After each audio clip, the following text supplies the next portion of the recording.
निराली है। आपके मतलब समुचित संचार में समुचित संचार की सारी शक्तियां आपके श्री चरणों में नतमस्तक हैं महाराज श्री। फिर भी आप जो आशीर्वाद देते हैं, एक जब भक्त आपके झुकता है और आप धीरे से हाथ उठा देते हैं, उसको पता भी नहीं चलता कि आशीर्वाद कब मिल गया। एक जब आप ऐसे आशीर्वाद देते हैं, एक जब आप सामूहिक आशीर्वाद देते हैं, एक जब आप पिछी रख देते हैं, एक जब आप दोनों हाथ सिर पे रख देते हैं, तो इन पांचों आशीर्वादों की एनर्जी का क्रम क्या है महाराज श्री?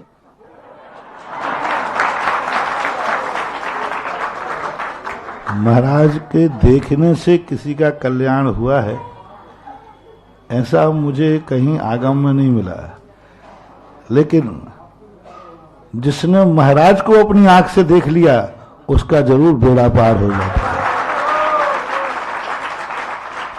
इसलिए शास्त्रों में भक्त दर्शन नहीं लिखा है, गुरु दर्शन लिखा है।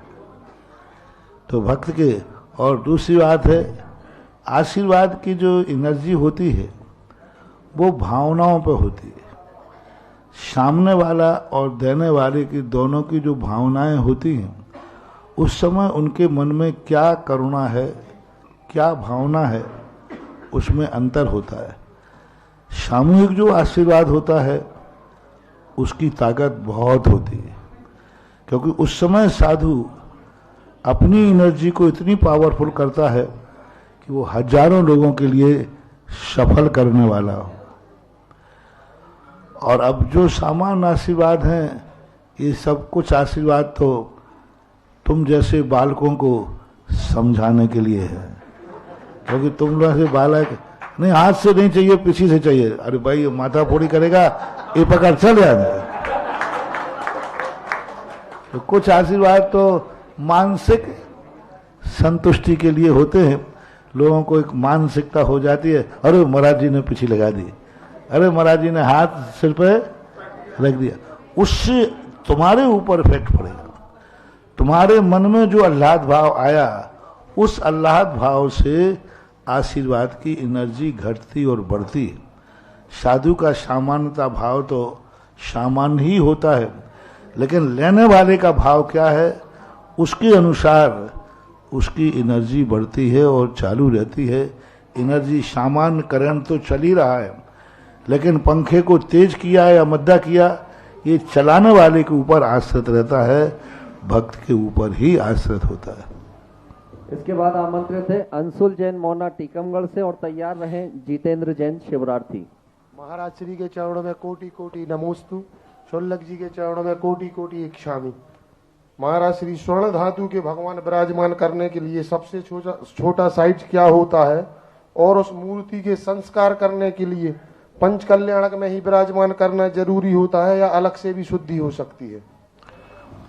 मूर्ति का कम से कम इतनी बड़ी हो कि जिससे अंगोपांग उसके ठीक हो। अंगोपांग हीनादिक होने से बहुत दोष आचार्यों ने कहा है। गर्दन ऊंची उठी हो, सीना तना हुआ हो, कमर पतली हो, पेट बड़ा हो, टेढ़ी हो, आदि हो, ऐसे कम से कम 30-32 भेद मूर्तियों के कहे। ये मूर्तियों में दोष पाए जाने से अलग अलग दोष कहे गए हैं। इसलिए कम से कम इतनी बड़ी मूर्ति हो, 9 इंची कम से कम मूर्ति होना चाहिए। अब कुजित कदादि स्वर्ण रजत आदि की होती हैं तो 7 इंची हो, 5 इंची हो, इससे छोटी नहीं होना चाहिए। और मूर्ति पंचकल्याणक में ही नवीन मूर्ति का शुद्धि का प्रतिष्ठा होती है, अन्य किसी कार्यों में नहीं। कभी मूर्ति अशुद्धि आदि हो जाती है या चोर आदि ले जाते हैं, उसकी शुद्धि के लिए पंचरणक के बिना भी शुद्धिकरण का प्रावधान है, लेकिन नवीन मूर्ति पंच कल्याणक पूर्वक ही होती है। इसके बाद जितेंद्र जैन शिवरार्थी आमंत्रित हैं, और तैयार रहें नेहा जैन कानपुर।